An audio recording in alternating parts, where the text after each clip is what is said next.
ఆదికాండం వాక్యాన్ని ధ్యానించుకున్నాం. ఆదికాండం 3వ అధ్యాయం 6వ వచనాన్ని మనం చదువుకుందాం. 3వ అధ్యాయం 6వ వచనం.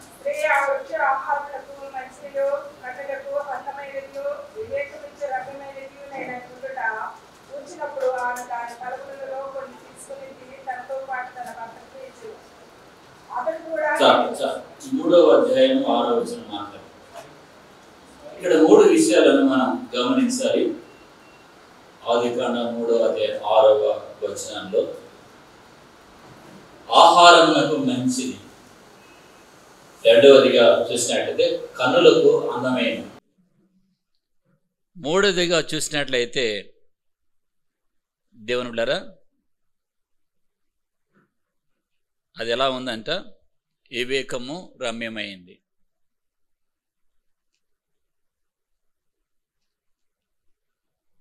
ఏదెను తోటలో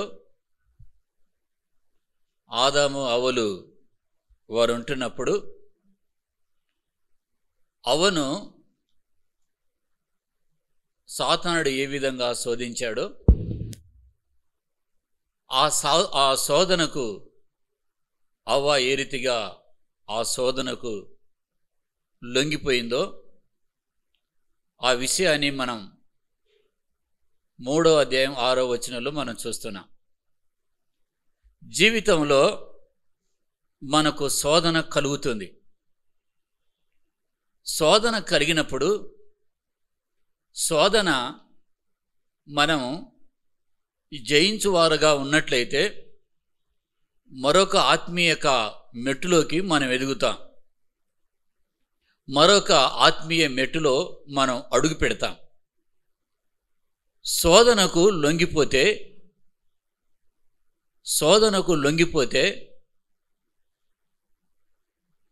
మనం పాపములో పడిపోయి దేవునికి దూరం అవుతాం. ఒక శోధన ఉన్నతమైన స్థితికి నిన్ను తీసుకురాగలదు. అది నువ్వు జయించినప్పుడు. శోధనకు నువ్వు లొంగిపోయినప్పుడు అధపాతాళలోకానికి నువ్వు వెళ్తావు. ఆ 2 విషయాలు గమనించాలి.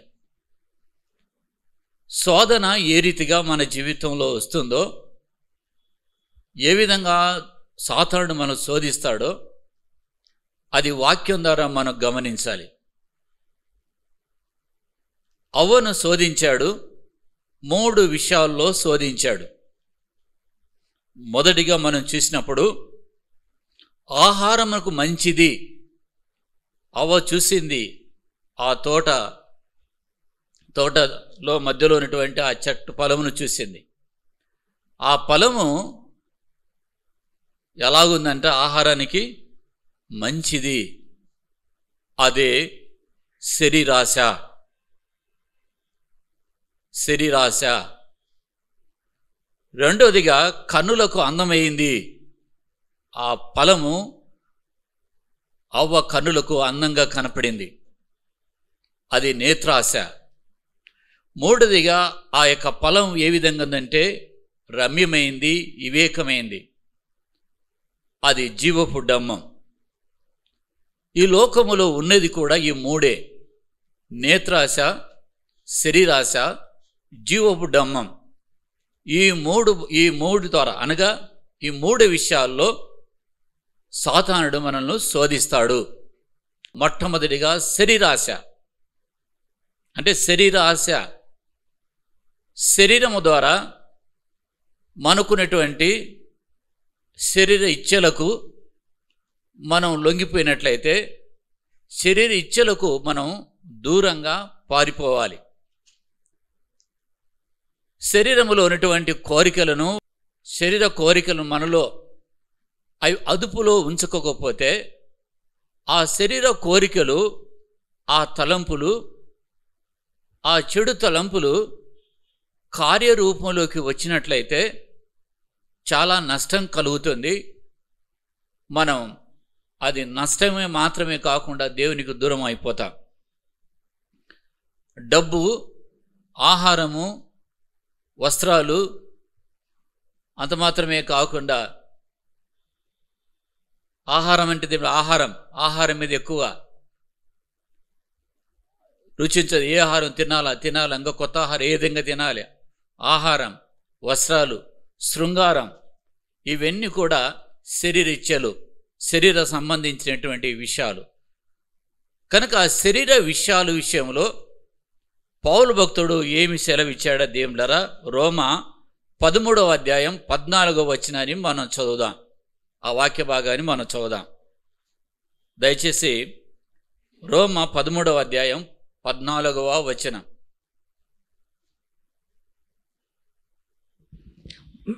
మెట్టుకు ప్రభువైన యేసుక్రీస్తును ధరించుకుని వారే శరీరేచ్ఛలను నెరవేర్చుకున్నటకు శరీర విషయమే ఆలోచన చేసుకొనకుడి. ఇక్కడ శరీరం యొక్క కోరికలు నెరవేర్చడానికి శరీర విషయమై ఆలోచన చేయొద్దు అన్నాడు. శరీర ఇచ్ఛలు, శరీర స్వభావం, శరీర యొక్క ఇచ్ఛలు నెరవేర్చుటకు అంటే అపవాది మొట్టమొదటగా అవ్వను ఏ విషయంలో శోధించాడంటే శరీరము విషయంలో, శరీరిచ్ఛల విషయంలో శోధించాడు. ఒక విశ్వాసిగా నీకు తరచుగా నువ్వు ఎదుర్కొనేటువంటి శోధన ఏంటంటే శరీర విషయంలో, శరీర కోరికల విషయంలో అపవాదిని శోధించడం మొదలు పెడతాడు. కనుక ఆ శరీర విషయంలో, ఆ శరీర యొక్క ఇచ్ఛలను నెరవేర్చే విషయంలో ఏం చేయాలి? ఆలోచన చేయొద్దు అంటున్నాడు. ప్రియమైన దేవుని బిడ్డలారా, విశ్వాసములో ఎదిగినప్పటికీ, ఎంత ప్రార్థన ఉన్నప్పటికీ, ఎంత దేవునితో నడుస్తున్నప్పటికీ శోధన నిండేటువంటి స్థలములో మనం ఉండకూడదు. శోధన నుండి నుండి బయటపడాలంటే ఆ శోధన దగ్గరుండి, ఆ శోధన నుండి ఎక్కడైతే ఆ శోధింపబడుతున్నామో ఆ స్థలము నుండి మనం పారిపోవాలి, దానికి దూరంగా ఉండాలి. ఏ విషయంలో ఎక్కడ శోధింపబడుతున్నావో అక్కడ ఆ స్థలంలో నువ్వు నిలవకూడదు. ఆ శరీర విషయంలో, ఆ శరీరం యొక్క కోరికను నెరవేర్చే విషయంలో, ఆ విషయంలో ఆలోచన చేయొద్దన్నాడు. అంటే ఆలోచన ద్వారా వస్తుంది. పౌలు భక్తుడు అదే చెప్పాడు. మెట్టుకు సహోదరులారా, శరీరేచ్ఛ నెరవేర్చుటకు శరీర విషయమై ఆలోచన చేయొద్దు అని. ఈ మనసులో కలిగేటువంటి చెడు తలంపులు, ఆలోచనలు వస్తాయి, కానీ అవి మనసులో నిలవకూడదు. అవి వెళ్ళిపోవాలి. అవి వెళ్ళిపోతూ ఉంటాయి. కానీ ఆ వెళ్ళిపోయేటువంటి ఆలోచనలను క్రియారూపంలోకి తెచ్చినట్లయితే అది ఘోరమైనటువంటి పాపంలో పడిపోయినట్లు అవుతుంది. అందుచేత శరీర విషయములో ఆలోచన చేయొద్దు అన్నాడు. ఆ శరీర కోరికలు నెరవేర్చే విషయంలో. ఇంకా శరీర కోరికల నుండి మనం బయటపడాలంటే ఏంటంటే ఆత్మానుసారంగా నడవాలి. ఇది పోరాటం, ఆత్మీయ పోరాటాన్ని గురించి చెప్తున్నాను దేవుని బిడ్డలారా. ఎందుకు అయ్యో ఇలా జరుగుతుంది అనుకోలేదే, నేను ఇలా అనుకోలేదే, ఇలా ఎందుకు జరిగింది నా జీవితంలో అని సాక్ష్యం పాడైపోతుంది. అంచేత ఈ విషయంలో చాలా జాగ్రత్త కలిగి వాక్యం చేత మనం అనుదినము కూడా అపవాదిని ఎదురిస్తూ విశ్వాస జీవితంలో, యాత్రలో ముందుకు సాగాలి. కనుక ఇది తరచుగా అందరి జీవితాల్లో జరిగే పోరాటం.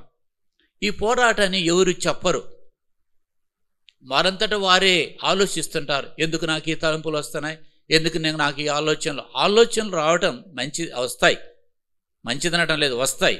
కానీ ఆలోచనలకు, చెడు ఆలోచనలకు క్రియలలోకి రాకూడదు. వాడిని జయించాలి. ఆలోచన చేసుకోకూడదు. శరీర విషయమే ఆలోచన చేయొద్దన్నాడు కదా. ఇంకా మనం చూసినట్లయితే గలితీ 5వ అధ్యాయం 16వ వచనం మనం చదువుదాం. హల్లెలూయా. అర్థమవుతుందా దేవుని బిడ్డలారా? రైట్. గలితీ 5వ అధ్యాయం 6వ వచనం, 16వ వచనం. గలితీ 5:16. నేను చెప్పున్నదేమనగా ఆత్మానుసారముగా నడుచుకొనుడి. ఎలా నడుచుకోవాలి? ఆత్మానుసారంగా నడుచుకోండి. మీరు శరీరేచ్ఛను నెరవేర్చరు. అంటే మన ఆత్మలో నడుస్తున్నప్పుడు, ఆత్మానుసారంగా నడుస్తున్నప్పుడు శరీర యొక్క ఇచ్ఛను నెరవేర్చరు. శరీర ఇచ్ఛను నెరవేర్చారంటున్నాడు. శరీర యొక్క ఇచ్ఛను నెరవేర్చరు అంటున్నాడు. మొదటిగా శరీర కోరికలు మనకు లోబడకుండా ఉండాలి అంటే, ఈ శరీరమును ద్వారా పాపం జరగకుండా ఉండాలి అంటే శరీర విషయమే ఆలోచన చేయొద్దు. భార్య భర్తల మధ్య ఉన్నటువంటి పవిత్రమైన బంధం వేరు, ఆ గీత దాటి వెళ్ళకూడదు. భార్య భర్తల మధ్య ఉన్నటువంటి బంధము మంచిది. ఆ అవతల పరాయి పురుషుడు కానీ, పరాయి స్త్రీ కానీ, అలాంటి ఆలోచనలు కానీ, అలాంటి శోధన కానీ కలిగితే వాటి విషయమే ఆలోచన చేయొద్దు అంటున్నాడు. వాటి విషయమే ఆలోచన చేయొద్దు. రెండవదిగా ఆత్మానుసారంగా నడువుడి అంటున్నాడు. ఆత్మానుసారంగా నడవాలి. నడిస్తే శరీరిచ్ఛను నెరవేర్చరు. కనుక దేవులారా, చాలా మంది కూడా ఆత్మీయతలో నటిస్తూ వారు తప్పిపోయిన వారుగా ఉన్నారు. తప్పిపోయారు. వారి అంతరంగంలో ఏదో జరుగుతుంది. పాపాన్ని గురించి ఆలోచనలు, పాపపు తలంపులు. ఈ పాపపు తలంపులు క్రియలుగా మారొద్దు. మూడోదిగా చూసినట్లయితే శరీర ఇచ్ఛలు అంటే శోధన, ఆ శరీరం సంబంధించిన ఆ శోధన ఎక్కడైతే ఉందో అక్కడ నుండి మనం ఏం చేయాలంటే ఆ స్థలములో మనం ఉండకూడదు. అక్కడి నుండి పారిపోవాలి. మొదటి చెప్పాను, శరీర ఇచ్ఛ విషయమే ఆలోచన చేయొద్దు. ఆ ఆలోచన వస్తే దాని ప్రారంభంలో త్రుంచివేయాలి. రెండోదిగా ఏం చెప్పాను? ఆత్మానుసారంగా నడవాలి అని చెప్పాను. ఆత్మానుసారంగా మనం నడిస్తే శరీరిచ్ఛ నెరవేర్చమను. మూడోదిగా శోధనలో పడిపోకుండా ఉండాలి అంటే ఎక్కడైతే నీకు శోధన కలుగుతుందో ఆ స్థలములో నువ్వు ఉండకూడదు, పారిపోవాలి. నువ్వు అనుకోవచ్చు, చాలా ఉపవాసంలో ప్రార్థన చేస్తున్నాను, వాక్యం చదువుతాను, మంచి ఆత్మీయపరుని అని అనుకోవచ్చు. ఇదేం జరగదు అక్కడ. ఆ స్థలంలో నుండి దూరంగా ఉండడమే మంచిది. సెల్ ఫోన్ తీసుకున్నావు, సెల్ ఫోన్లో నువ్వు ఏదైతే చిత్రాలు చూస్తున్నావో దగ్గరగా దాని దగ్గరికి వెళ్తే అది రోజు నువ్వు చూడాలనిపిస్తుంది. అంచేత ఆ ఛానల్ దగ్గరికి నువ్వు వెళ్లకుండా ఉంటేనే నువ్వు కాపాడబడతావు.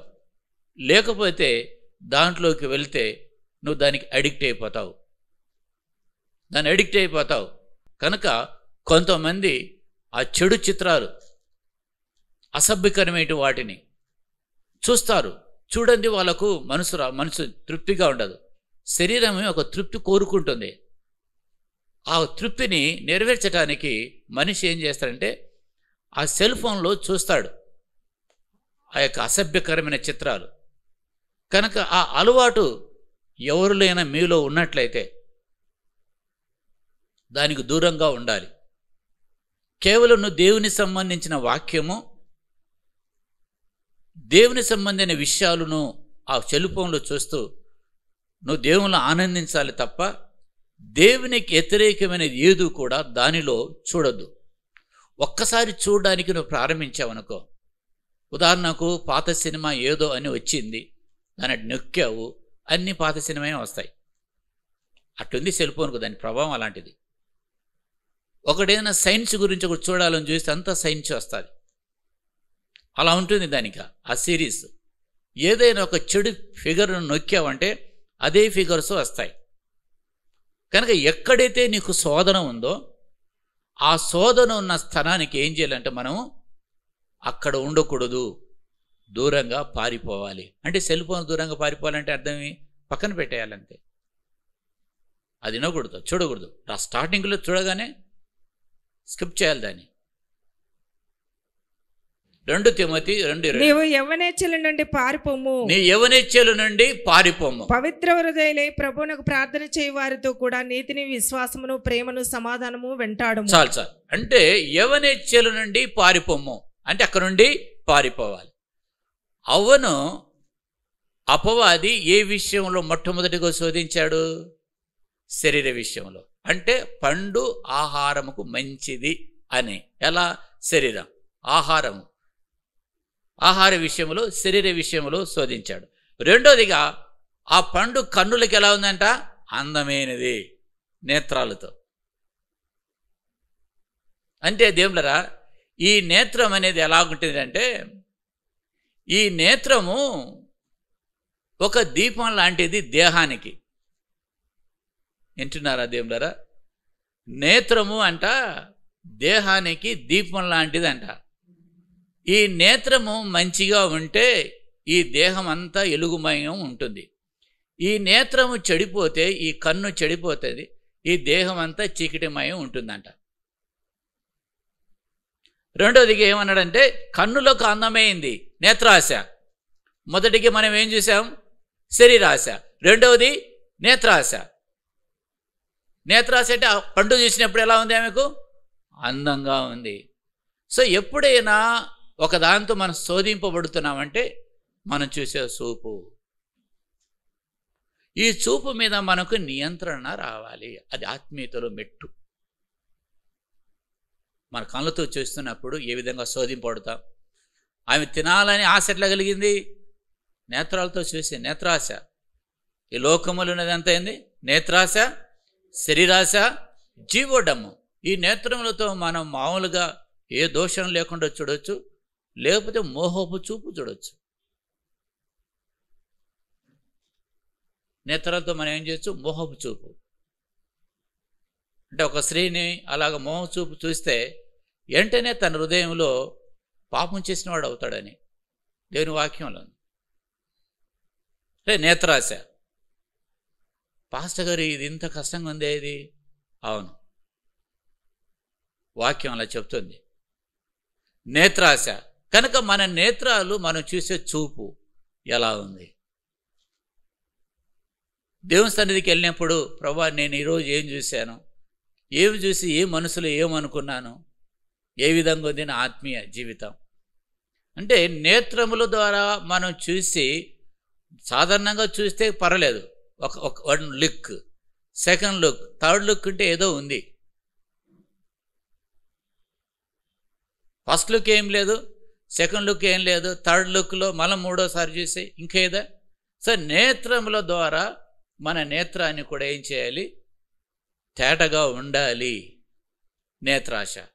నేత్రాశకు లొంగిపోయింది, శరీరాశకు లొంగిపోయింది. మూడవది ఏమనుకుంది? పండు తింటే నాకు ఎంత జ్ఞానం వస్తుందో, ఎంత వివేకం వస్తుందో అనుకుంది. ఈ 3 విషయాలకు అవ్వ లొంగిపోయింది, పాపములో పడిపోయింది. ఆ పాపాన్ని మన గుడక ఇచ్చేసింది.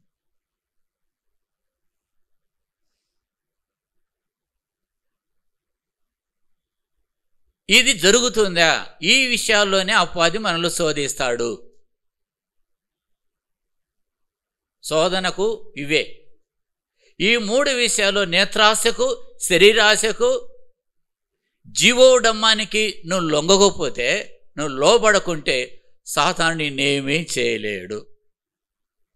హల్లెలూయా. సాతానుడు నిన్ను చేయాలి, నిన్ను ఆత్మీయ జీవితం నుండి పడదోయాలన్నా, నిన్ను పడగొట్టాలన్నా, నీలోని సంతోషాన్ని తీసివేయాలన్నా, నేను దేవునికి దూరం చేయాలన్నా, నిన్ను శాపగ్రస్తుని చేయాలన్నా, నిన్ను నరకంలో పడే విధంగా చేయాలన్నా వాడు వాడే సాధనాలు, బలమైన ఆయుధాలు ఈ 3. ఈ 3 ఆయుధాలు వాడతాడు. శరీరాశ. మంచి ఆత్మీయపరుడే, మంచి ఆత్మీయ సహోదరి అలాగా ఎలా అవుతుంది? అయిందంతే. అలా జరుగుతుంది అనుకోలేదు నేను, అలా జరిగిందంతే. అలా జరుగుతుంది, అలా జరుగుతుంది అంతే. కనుక నీకు ఏది ఇష్టమో, ఏ విషయంలో నువ్వు బలహీనుడవో, ఎక్కడ నువ్వు పడిపోతావో సాతానుడికి తెలుసు. అదే వంటకాన్ని తీసుకొచ్చి నీకు వడ్డిస్తాడు. అదే టర్కీ వంటకంని తీసుకొచ్చి దగ్గర పెడతాడు. నువ్వు ఏ విషయంలో పడిపోతావు అని తెలుసు. నువ్వు డబ్బు విషయంలో పడిపోతావా, స్త్రీ విషయంలో పడిపోతావా, ఏదైనా హోదా విషయంలో పడిపోతావా, నీ బలహీనత ఎక్కడుందో, నీకేం పెడితే నువ్వు పడిపోతావో అదే పెడతాడు, అదే వడ్డిస్తాడు. అందుకే ఆత్మీయ జీవితం ఎప్పుడు ఏం చెప్తానంటే, ఈ శరీరాన్ని కాటికి పోయినగా నమ్మకూడదంట. ఏం చెప్పినాడు? ఈ శరీరము కాటికి పోయినా నమ్మకూడదు అంట. ఒక పవిత్ర కన్యకగా మనల్ని దేవుడు ఏం చేశాడంట? పౌలు భక్తుడు అంటే మిమ్మల్ని పవిత్ర కన్యకగా ఆ ప్రభుకు మీకు మిమ్మల్ని ప్రతిష్ఠించానని. అంటే మనం రక్షింపబడిన మనము స్త్రీ పురుషుల మనం అందరం కూడా ఎలా ఉండాలంట? పవిత్రమైన కన్యకలాగా ఉండాలంట. ఎలాంటి కలంకము దోషము లేకుండా. హల్లెలూయా. పవిత్రమైన కన్యక కొరింథీ పత్రికలో ఉంటుంది దేవులరా. సర్పము తన కుయుక్తి చేత హవ్వను మోసపరుచున్నట్లు. ఇప్పుడు హవ్వను ఏ విధంగా మోసపరిచింది? కుయుక్తి చేత. అదే విషయం చెప్తాడు. సర్పము తన కుయుక్తి చేత హవ్వను మోసపరుచున్నట్లు మీ మనసులు చెరపబడి క్రీస్తు ఎడలనున్న సరళత నుండి, ఆ క్రీస్తు యొక్క ప్రభు వారికి మిమ్మల్ని అప్పగించాను, సమర్పించాను, ఆ సరళత నుండి, ఆ పవిత్రత నుండి, ఆ మార్గం నుండి ఎట్లా తప్పిపోతారేమో అనేటువంటి భయం నాకు కలుగుతుంది.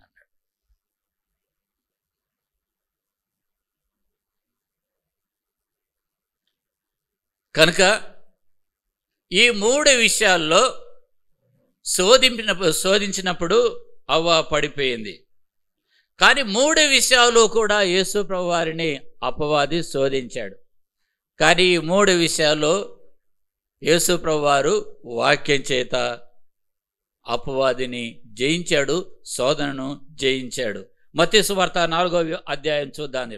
మత్తయి సువార్త 4వ అధ్యాయం 1-11 వచనాలు మనం చూసినట్లయితే, ఆత్మచేత ఆయన అరణ్యముకు కొనిపోబడినప్పుడు 40 అప్పుడు యేసు అపవాది చేత శోధింపబడటకు ఆత్మ వలన అరణ్యమునకు కొనిపోబడెను. 40 దినములు 40 రాత్రులు ఉపవాసం ఉండిన పిమ్మట ఆయన ఆకలి గనుక ఆ శోధకుడు ఆయన ఎద్దకు వచ్చి, నీవు దేవుని కుమారుడవైతే ఈ రాళ్ళు రొట్టెలగునట్లు ఆజ్ఞాపించమనెను. చాలు. దేవుని బిడ్డలారా, ఏంటంటే చాలా శోధనలో కష్టంలో ఉన్నప్పుడు త్వరగా మనం విడుదల పొందితే, త్వరగా విడుదల పొందే మార్గం మన దగ్గరకు వచ్చి ఏం చేస్తాం? Short cut. ఇంత అవసరం లేదు. షార్ట్ కట్ మన ముందుకు వచ్చింది. ఇంత కష్టం ఉంది కదా నీకు, ఈ చిన్న పని చేస్తే నీకున్న కష్టం తీరిపోతాయి, నీకున్న అప్పులు తీరిపోతాయి, నీకున్న బాధ తీరిపోతుంది, ఈ చిన్న పని చేయి ఆయన ఒక చిన్నది వచ్చింది అనుకోండి, షార్ట్ కట్లు వచ్చింది అనుకో, మనం ఏం ఆలోచిస్తాం? షార్ట్ కట్ బాగానే ఉంది ఇది అని ఫాలో అవుతాం. షార్ట్ కట్ చాలా ప్రమాదకరమైంది. అపవాది శోధకుడు యేసుప్రభు వారి దగ్గరికి వచ్చి, నువ్వు దేవుని కుమారుడవైతే ఈ రాళ్లను రొట్టెలగున్నట్లు మార్చుకున్నావు. సింపుల్. అంటే ఆకలి అవుతుంది కదా, రాళ్ళు రొట్టెలగున్నట్లు. రొట్టె దేనికి? ఆహార విషయంలో శోధించాడు. రొట్టెలే విషయంలో అంటే శరీరాశ. దానికి లోబడ్డా? రాళ్ళను రొట్టెలుగా చేసుకొని యేసు ప్రభువారు తిన్నాడా? లేదు. ఏం జవాబు ఇచ్చాడు వాక్యం చేత? మనుషుడు రొట్టె వలన మాత్రమే కాదు గాని, మనుషుడు రొట్టె వలన మాత్రమే కాదు గాని దేవుని నోటి నుండి వచ్చు మాట వలన బ్రతుకును. చెంప మీద కొట్టాడా? లేకపోతే ఒక కిక్ ఇచ్చాడా సైతానుకు? దేంతో ఇచ్చాడు? దేంతో ఇచ్చాడు? వాక్యం, దేవుని మాట, వాక్యం. కనుక నీ హృదయంలో వాక్యం ఉండాలి, నీరేందో దైవ తలంపు ఉండాలి. అపవాదిని జయించాలి అంటే అపవాది ఇచ్చి శరీర విషయంలో శోధించినప్పుడు అవ్వ పడిపోయింది, ఆ శోధనకు లొంగిపోయింది. యేసు ప్రభువాన్ని కూడా అదే శరీర విషయంలో శోధించాడు. రాళ్ళు రొట్టెలగునట్లు మార్చుకో, నువ్వు ఆహారంగా తీసుకొని తిను అన్నప్పుడు ఏం చేశాడు? అది కాదు, దేవుని నోటి నుండి వచ్చి మాట వలన బ్రతుకుతాడు మనిషి అన్నాడు.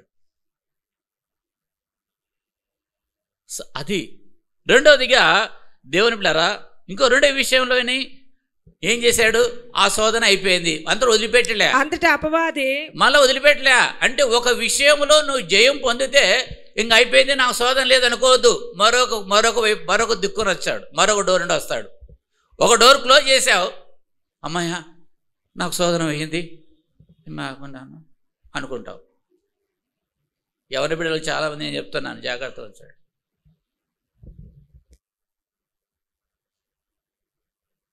మీరు ఎవరి బిడ్డలు జాగ్రత్త, మీ శీలము కాపాడుకోండి. మీ శీలమును కాపాడుకుంటే మిమ్మల్ని దేవుడు ఎంతగానో దీవిస్తాడు. శీలం అనేది చాలా ప్రాముఖ్యమైనది. శీలము చాలా ముఖ్యమైనది. దేవుడు చూస్తున్నాడు, మీ శీలమును భద్రంగా కాపాడుకోవాలి. ఎందుకంటే మీకు వాక్యం ఉంది, వివాహం కాకముందే మీ శరీరాలను అపవిత్రపరచుకోవద్దు. వివాహం కాకముందే మీ శరీరాలను అపవిత్రపరచుకోకూడదు. మీ శీలమును కాపాడుకోండి, దేవుడు ఎంతగానో మిమ్మల్ని ఆశీర్వదిస్తాడు. అంటే ఒక విషయంలో మనకు, ఒక సోదర విషయంలో జయం వస్తే మరొక మార్గంలో మరొక విషయంలో అపవాది మనం శోధించడానికి చూస్తాడు. కానీ అక్కడ కూడా దేవుడి యొక్క ఆ విషయంలో కూడా మన జయం రావడానికి దేవుని సహాయాన్ని మనం కోరుకోవాలి. దేవుని సహాయాన్ని కోరుకోవాలి. దేవునితో సహవాసం చేస్తే ఇలాంటి శోధనను తప్పించడానికి దేవుడు మనకు సహాయం చేస్తాడు. తప్పించుకోవడానికి మార్గాన్ని కూడా మనకు కలగజేస్తాడు ఆయన. అయితే నీలో ఆశ ఉండాలి, నా దేవుని కొరకు నేను జీవించాలి, నా యొక్క రక్షణను కాపాడుకోవాలి, నా యాత్రను ముగించాలి, దేవునికి దుఃఖం కలిగించే పనులు ఏది నా జీవితం ద్వారా జరగకూడదు, నా శరీరం ద్వారా జరగకూడదు, నా తలంపులు కూడా జరగకూడదు అనే తీర్మానంతో పరిశుద్ధమైన జీవితాన్ని అపేక్షించాలి. దాని కొరకు ఉపవాసం ఉండాలి. ఉపవాసం ఉంటూ దేవుని సన్నిధిలో అడగాలి. అప్పుడు నీ ఆత్మీయ జీవితంలో నువ్వు ముందుకు అడుగు వేస్తూ ముందుకు వెళ్తావు. దేవునితో సహవాసం చేయకోకుండా, వాక్యాన్ని ధ్యానించుకోకుండా మరి నీ ఆత్మీయ జీవితాన్ని గాలికి వదిలిపెడితే అపవాది నిన్ను లొంగదీయడం చాలా సులువు. వాడి వశీకరణ మంత్రాలు ఇవే. వాని వశీకరణ మంత్రాలు ఏంటి? శరీరాశ, నేత్రాశ, జీవోడమ్మం. దీంట్లో ఏదో ఒకటి నీకు వేస్తాడు. నీకు ఏ ఆశ ఉందో, నీ బలీనత ఉందో ఆ బలీనత చూసి వెరవేడతాడు. అంతే, గాలం వేసి వేరేస్తాడు. అన్న, నీ ఆత్మీయ జీవితంలో ఇంతకాలం సేవకుడిగా ఎలా వెళ్ళావని అడిగారు. నాకు శోధనలు వచ్చాయి. వచ్చినప్పుడంతా కూడా నేను చేసే పని ఇదే. ఏం పని చేస్తానంటే ఏం తెలుసా? ఆయన చూస్తున్నాడు, జాగ్రత్త అని చెప్తాడు. ఏదైతే మనం చేయకూడదో దాంతో ఆడుకుంటాం. ఏదైతే చేయకూడదో దానితోనే మనం ఆడుకుంటాం. ఎట్లా ఆడుకుంటాం? చేయొద్దని అడుగుతాం, ప్రభువా నన్ను క్షమించంటాం, మళ్ళీ చేస్తుంటాం. అదే ఆడుకోవడం. నేను చేయను ప్రభువా, నేను హిందీ సినిమాలు చూడను ప్రభువా, ఆదివారం రోజు చర్చి నుండి రాగానే హిందీ సినిమాలు చూస్తున్నాను, హిందీ పాటలు వింటున్నాను, నేను చూడను ప్రభువా అంటావు. మళ్ళీ ఏం చేస్తావు? హిందీ సినిమాలు, హిందీ పాటలు పెట్టుకుంటావు. పోతానే హిందీ సినిమాలు, హిందీ పాటలు పెట్టుకుని వింటుంటావు. ఇక్కడ చర్చిలో మాత్రం దేవుని పాటలు వాడతావు. ఆడేమో ఇక్కడేమో ఏం చేస్తావు? తీర్మానం చేస్తావు, ఈరోజు చేయండి ప్రభువా. నేను ఏదైతే చేయకూడదు అనుకుంటామో దాంతోనే ఆడుకుంటాము. మళ్ళీ పాస్టర్ గారు, ఈ మనసులో వచ్చేటువంటి ఆ చెడు తలంపులు, చెడు అవి వచ్చిపోతుంటాయి, అవి పోతూనే ఉంటాయి. దాన్ని తీసుకొచ్చి మైండ్లో పెట్టుకుని దాంతో మెడిటేట్ చేయొద్దు. ఇంకా వాక్య భాగంలో మనం అంతటా అపవాది పరిశుద్ధ పట్టణమునకు ఆయనను తీసుకుపోయి దేవాలయ శిఖరమును ఆయనను నిలువబెట్టి, నీవు దేవుని కుమారుడవైతే కిందికి దిగుము, ఆయన నిన్ను గూర్చి తన దూతలకు ఆజ్ఞాపించును, నీ పాదం ఎప్పుడైనా రాతికి తగలకుండా వారు నిన్ను తన చేతులతో ఎత్తుకొందురు. ఈ భూరాజ్యములని నీకు ఇస్తానన్నాడు. నేత్రాశ దానికి లొంగలేదు. దేవాలయపు శిఖరం నిలబెట్టి ఏం చేశాడు? ఉన్నతంగా దేవాలయ శిఖరం ఏంటి? జీవం డమ్ముతో సమానం. అక్కడ కూడా ఏం చేశాడు? యేసుప్రభువు వారు వాక్యంతోనే. అంటే 3 పర్యాయాలు వాక్యం వాక్యం రాయబడింది రాయబడింది రాయబడింది అని చెప్పాడు దేవుడు. సో 4వ వచనం, 7వ వచనం, 11వ వచనాలు మీరు తర్వాత చదువుకోవచ్చు. అంటే యేసు ప్రభువు వారు నేత్రాశి విషయంలో, శరీరాశి విషయంలో కావచ్చు, నేత్రాశి విషయంలో కావచ్చు, జీవముడమ్మ విషయంలో కావచ్చు, ఎక్కడా లొంగిపోలేదు. అందుకే హెబ్రీ 4వ అధ్యాయంలో ఒక మాట ఉంటుంది తెలియరా. హెబ్రీ 4వ అధ్యాయము 15వ వచనంలో చదవండి. ఆయన మన వలనే శోధింపబడినప్పటికీ పాపము లేని వాడుగా ఉండెను. చదవండి. హెబ్రీ 4:15 వచనం. మన ప్రధాన యాజకుడు మన బలహీనతల యందు మనతో సహానుభవం లేనివాడు కాడు గాని సమస్త విషయములలో మన వలనే శోధింపబడినను ఆయన నా పాపము లేనివాడుగా ఉండెను.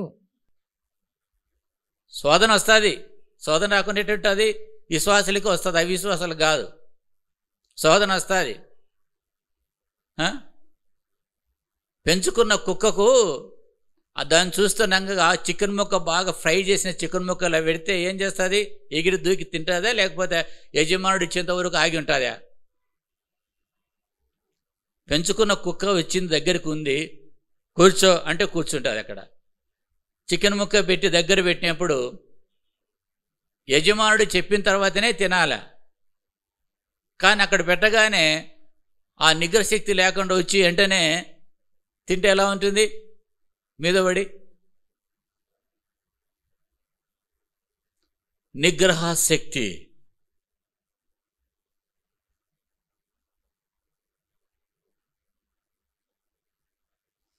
యేసు ప్రభువు వారు మన వలనే శోధించబడ్డాడు.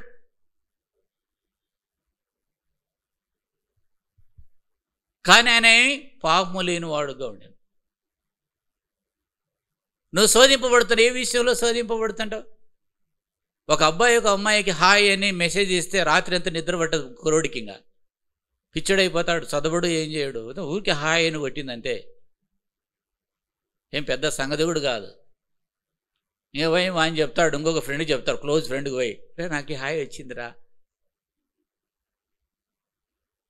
హాయ్ ఏమో కాదు, ఉచ్చు లాంటి ఉచ్చు లాంటిది వచ్చింది నీకు, నీ జీవితాన్ని పాడుకోవడానికి. చిన్నదే చాలు, ఏమో హాయ్ అని కొట్టింది. ఈ హాయి కొట్టుకునే వాళ్ళ జీవితాలు ఏమైపోతున్నాయి? అన్యాయం అయిపోతున్నాయి. నాకు ఒక భవిష్యత్తు ఉంది, నేను చదువుకోవాలి, నా తల్లిదండ్రులు ఎంతో ఆశ పెట్టుకున్నారు, నేను దీనిల మీద కాదు నేను మనసు ఉంచాల్సింది. నా చదువు అయిపోయిన తర్వాత ఉద్యోగం వచ్చిన తర్వాత చక్కగా ఒక అమ్మాయిని చేసి పెళ్లి చేస్తారు కదా, పెళ్లి చేసిన తర్వాత కనపడతాయి సంసార జీవితం ఏందో. అప్పుడు చుక్కలు కనపడతాయి. అది తీసుకురాపో, ఇది తీసుకురాపో, అది తీసుకురాపో, ఇది తీసుకురాపో అంటే డబ్బులు లేవు, పైసలు లేవు అనుకుంటూ అప్పుడు కనపడతాయి అసలైన సంగతి. హాయ్ అని కొట్టగానే మళ్ళీ ఈయన హాయ్ అని అంటాడు. అక్కడవే ఇక్కడవే. ఈ హాయ్ తల్లిదండ్రులు చూపించరు, లోపల్లోనే పెట్టుకుంటారు, భయంతో ఉంటారు. ఏం మిస్. అందుకే సెల్ ఫోన్లో నువ్వు ఫ్రీగా మీ పేరెంట్స్కు చూసుకోండి అని ఎంతమంది ఇయ్యరు, డిలీట్ చేస్తారు. ఎన్ని మెసేజ్లు డిలీట్ చేసావు నువ్వు హృదయానికి తెలియదా? ఎన్ని దొంగ మెసేజ్లు పెంచి నువ్వు డిలీట్ చేసావు? నీ హృదయాన్ని మోసపరుచుకుంటున్నావు, నీ జీవితాన్ని మోసపరుచుకుంటున్నావు. ఏం టైంపాసా? ఏమంటాడు స్నేహితుడు, ఏంట్రా ఏంది ఇదేంటి, నువ్వు మంచి చదువుకోవాలి, ఇదేంటే టైంపాస్ అంటాడు. జీవితాలు పాడినది దాంతోనే, పిచ్చి పట్టేది దాంతోనే. ఇంకా చివరికి ఆ పిచ్చి ముదురుతుంది. పిచ్చి ముదిరిన తర్వాత ఏం చేస్తాడు? కాలేజీ మానేస్తాడు. కాలేజీ మానేసి ఎలా అవుతాడంటే పిచ్చోడైపోతాడు. ఏంట్రా ఏమి అట్టేయడం అంటే ఏం చెప్పాడు? నా జోలికి రావకండి అంటాడు. పిచ్చోడైపోయాడు. అమ్మాయిని గురించి ఆలోచించుకుంటూ కూర్చున్నాడు. సబ్జెక్టులన్నీ ఫెయిల్ అవుతాడు, కాన్సన్ట్రేషన్ ఉండదు. ఆ అమ్మాయి ఎక్కడొస్తుంది, ఆ అమ్మాయి కోసం ఎక్కడనో పడికాపు కాడ్చాడు. ఆ రోడ్డు దగ్గర, బస్ స్టాపులో అక్కడక్కడ వస్తుందని. ఇంట్లో ఎవరు ఉన్నారు చూడరా, వాళ్ళ పేరెంట్స్ ఎవరు లేరేమో మాట్లాడతా. చాలా దేవుళ్ళ ఈ విషయాలు నేను చెప్పకూడదు, కానీ మీకు తెలియదు ఏముంది, మీకు బాగా తెలుసు. మీకు తెలియవా?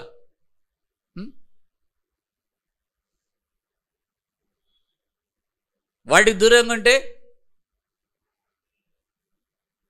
వాటికి దూరంగా ఉండాలి.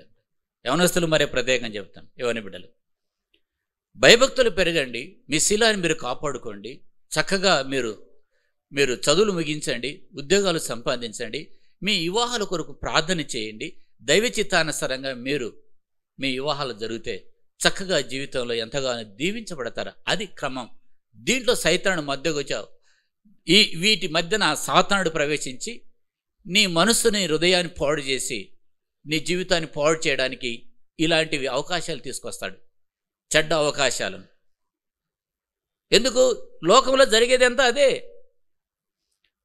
లోకంలో జరిగేదంతా అదే. అందుకే శోధన నీ దగ్గరకు వస్తున్నప్పుడు ఒకవేళ హాయ్ అని మెసేజ్ పంపిస్తే నువ్వు వెంటనే ఏంట్రా నీ ఒళ్ళు ఎలా ఉంది దగ్గర పెట్టుకో, మా పేరెంట్స్ చెప్పాలంటే పంపుతాడా? హాయ్ అంటాడంగా. అసలు నీకు వంకర బుద్ధి ఉంది. వాడు హాయ్ అంటే హాయ్ పంపించినావా? నీకు సరిగా లేదు సరైన బుద్ధి, నీకు వంకర బుద్ధి కాబట్టి వాడు హాయ్ అంటే నువ్వు హాయ్ అంటావు. నీ బుద్ధి సరిగా ఉంటే ఇట గుండె మీద చేయబెట్టి నాకు ఎలాంటి హాయ్ మెసేజ్లు రాలేదు. యవన బిడ్డలారా, నేను చాలా భయభక్తులతో జీవిస్తున్నా. నా చేతి వేలుతో ఎప్పుడు కూడా తప్పుడు మెసేజ్లను పెట్టలేదు. నా చేతి వేలుకు దేవుడే సాక్షి అని చెప్పగలవా?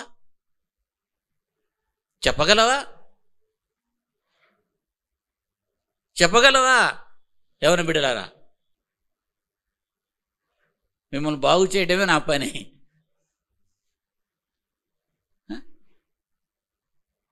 జీవితం పాడవుతుంది, మీరు కెరీర్ దెబ్బతినిపోతుంది, మీ సాక్ష్యం దెబ్బతినిపోతుంది, మీ పేరెంట్స్ చాలా ఆందోళన చెందిపోతారు, చాలా ఇబ్బందులు అవుతాయి.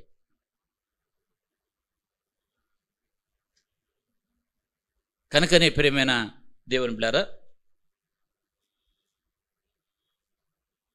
అలాంటి మెసేజ్ వచ్చినప్పుడు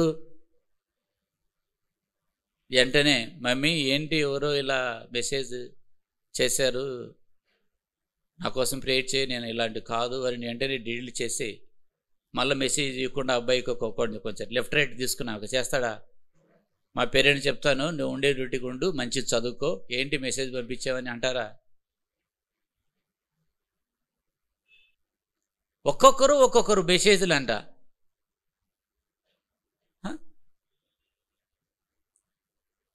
ఎఫైర్లు అంట, లవ్ ఎఫైర్ అంట. ఏం దేవుని బ్లర్ ఇది? సంఘాలలోకి వచ్చింది సైతాను, సంఘంలోకి వచ్చింది అది. బయట ఉండేది లోపలికి వచ్చింది. ఎందుకు? మన పిల్లలు లోకంలోకి వచ్చిన తర్వాత మళ్ళీ ఇక్కడికి వస్తారు కదా, బయట తిరుగుతారు కదా, సంఘానికి వస్తారు కదా. అంటే సంఘములో ఉన్నది లోపలికి వచ్చిందంటే ఎట్లా? నీ చదువు అయిపోయిన తర్వాత, ఉద్యోగం అయిపోయిన తర్వాత నీకు పెళ్లి చేయరా పేరెంట్స్? చదువుకు ముందే, ఉద్యోగానికి ముందే నీకు పెళ్లి గురించి ఆలోచన, లవ్ గురించి ఎందుకు వచ్చింది? జీవితాన్ని పాడు చేసుకోవటమే. శోధనకు వస్తుంటే ప్రార్థన చేసుకుని ఈ రోజు నుండి ఆ మెసేజ్లు స్టాప్ చేయి. ఎవరైనా అలాంటి శోధనలో ఉన్నట్లయితే, రహస్యంగా మెసేజ్లు పంపుతూ రహస్య మంతనాలు జరుపుతున్నట్లయితే, ఏ మంతనాలు? ఆ మతలబ్ పేరుంది లేకుంటే ఆ మతలబ్ అలా ఉంటే స్టాప్ టుడే అన్వర్స్. ఈరోజు నుండి ఆప్ చేయి. నీకంటే ఒక ప్రత్యేకమైన పాత్ర ఉంది. నువ్వు చింపిరి పాత్ర తీసుకున్నావు, నాకు చింపిరిది కావాలని. దేవుడు నీకు శ్రేష్టమైన పాత్రను, శ్రేష్టమైన భర్తను, శ్రేష్టమైన భార్యను రాబోయే దినాలు ఇవ్వబోతున్నాడు. నీవు బుడుబుడుకులోని కోరుకుంటున్నావు. బుడుబుడుకులోని కోరుకుంటున్నావు. నీ కళ్ళకు వాడు బాగా అందంగా కనపడుతున్నాడు కానీ వాడు బుడుబుడుకులోడు.